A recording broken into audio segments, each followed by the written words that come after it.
झारखंड के हजारीबाग जिले का गोंडलपुरा गांव, जो कभी शांत कृषि भूमि और जंगलों से घिरा एक सुदूर इलाका था, आज एक युद्ध क्षेत्र बन चुका है। यहाँ की मिट्टी में कोयले की कालिख घोलने की साजिश रची जा रही है और ग्रामीणों की जिंदगी उजाड़ने की कगार पर है। बीते मंगलवार को गोंडलपुरा कोल ब्लॉक के लिए पर्यावरण संरक्षण की जनसुनवाई बुलाई गई थी, जहां ग्रामीणों ने तोड़फोड़ कर दी। ग्रामीण प्रशासन पर धोखाधड़ी का गंभीर आरोप लगा रहे हैं। जनसुनवाई के लिए लगाए गए पंडाल को ग्रामीणों ने फाड़कर तहस नहस कर दिया। पिछले 1000 दिनों से झारखंड के इस गांव में प्रशासन, अडानी और ग्रामीण आमने सामने हैं। इससे पहले भी इस गांव में प्रशासन और ग्रामीणों के बीच कई झड़पें हो चुकी हैं। इस घटना के बाद से इलाके में तनाव बढ़ा हुआ है, लेकिन सवाल यह है कि यह सब शुरू कहां से हुआ। आखिर इस गांव के लोग अडानी के खिलाफ क्यों खड़े हो चुके हैं और ये इतनी सुर्खियां क्यों बटोर रहा है। आइए इस पूरे विवाद की जड़ों में उतरते हैं, जहां इतिहास, राजनीति और कॉरपोरेट लालच की परतें एक दूसरे से जुड़ी हुई हैं।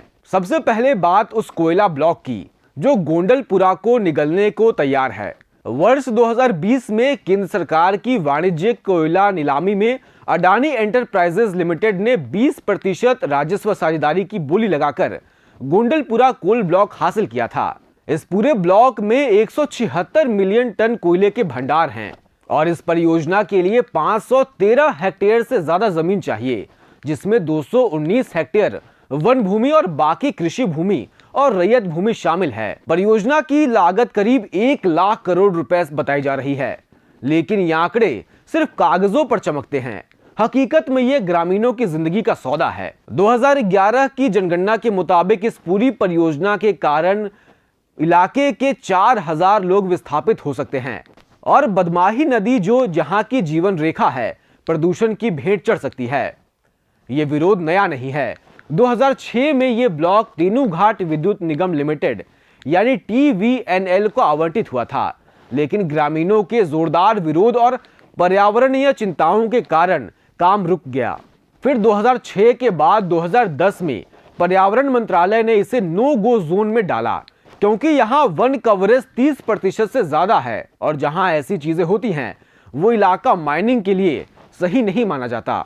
लेकिन समय के साथ जैसे जैसे लालच बढ़ा, वैसे वैसे सरकार की नीतियां बदली और 2020 में ब्लॉक फिर से नीलामी में आ गया। सारे कानून धरे के धरे रह गए। ग्रामीणों का आरोप है कि फॉरेस्ट राइट एक्ट का उल्लंघन हो रहा है। ग्राम सभाओं की सहमति बिना वन भूमि का हस्तांतरण नहीं हो सकता। फिर भी मार्च 2021 में अडानी ने और ज्यादा जमीन मांगी। क्या ये सब ग्रामीणों की सहमति से हो रहा है? जवाब है नहीं। ये तो जबरदस्ती का खेल लगता है। अब आते हैं हाल की घटनाओं पर, जो इस संघर्ष को और भयावह बना रही हैं। पिछले 1000 दिनों से यानी अप्रैल 2022 से ग्रामीण अनिश्चितकालीन धरने पर बैठे हैं।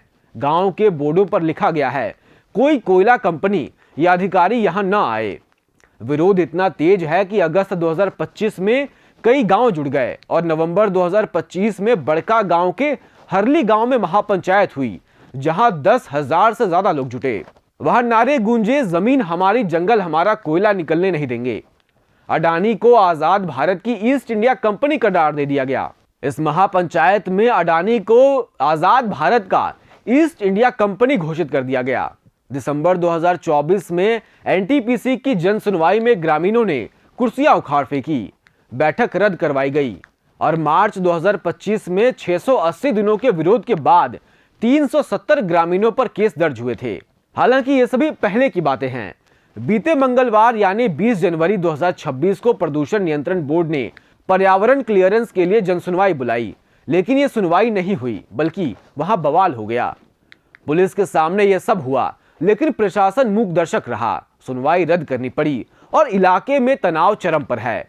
विपक्षी नेता बाबूलाल मरांडी ने मुख्यमंत्री हेमंत सोरेन पर हमला बोला। उन्होंने कहा कि हेमंत सोरेन झारखंड को नहीं संभाल पा रहे, विदेश घूम रहे हैं और पूंजीपतियों को रिझाने में लगे हुए हैं। आरोप है कि सरकार अडानी के पक्ष में है। 225 एकड़ रैयत भूमि 20 गांवों से छीनकर अडानी को कंपनसेटरी एफॉरेस्टेशन के लिए दी गई। लेकिन यह सब क्यों हो रहा है? ग्रामीणों का कहना है कि खनन से उनकी उपजाऊ जमीन बंजर हो जाएगी, जंगल उजड़ेंगे जहां जंगली हाथी और सुअर घूमते हैं, बदमाही नदी काली पड़ जाएगी, पानी का संकट आ जाएगा। ये आदिवासी और रैयत अपनी आजीविका, संस्कृति और अस्तित्व की लड़ाई लड़ रहे हैं। दूसरी तरफ सरकार कहती है कि विकास जरूरी है, इससे नौकरियां मिलेंगी, लेकिन क्या 120 नौकरियां हजारों लोगों के विस्थापन का मुआवजा है?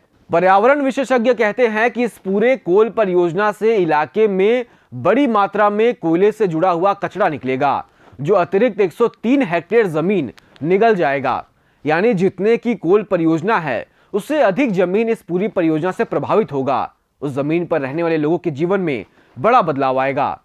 पुरानी ईएसी बैठकों में नदी डायवर्जन, ग्रीन बेल्ट और अंडरग्राउंड माइनिंग के सुझाव थे।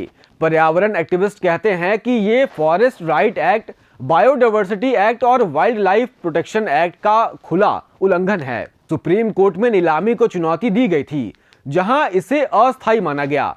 फिर भी प्रशासन और कंपनी की मिलीभगत से प्रक्रिया चल रही है। ग्रामीणों ने राष्ट्रीय मानवाधिकार आयोग तक गुहार लगाई, लेकिन जवाब अब तक नहीं आया है। अब अंत में सवाल यह है कि क्या विकास के नाम पर हमेशा गरीबों की तबाही होती है?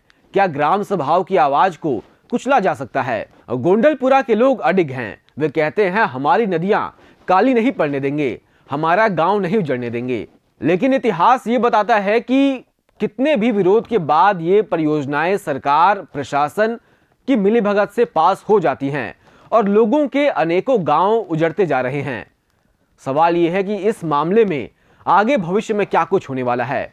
आप इस पर क्या राय रखते हैं? क्या आप ग्रामीणों के साथ खड़े हैं? कमेंट में लिखकर जरूर बताएं। हमारा नाम शुभम राय है और आप इस वक्त ओंकार झारखंड देख रहे हैं।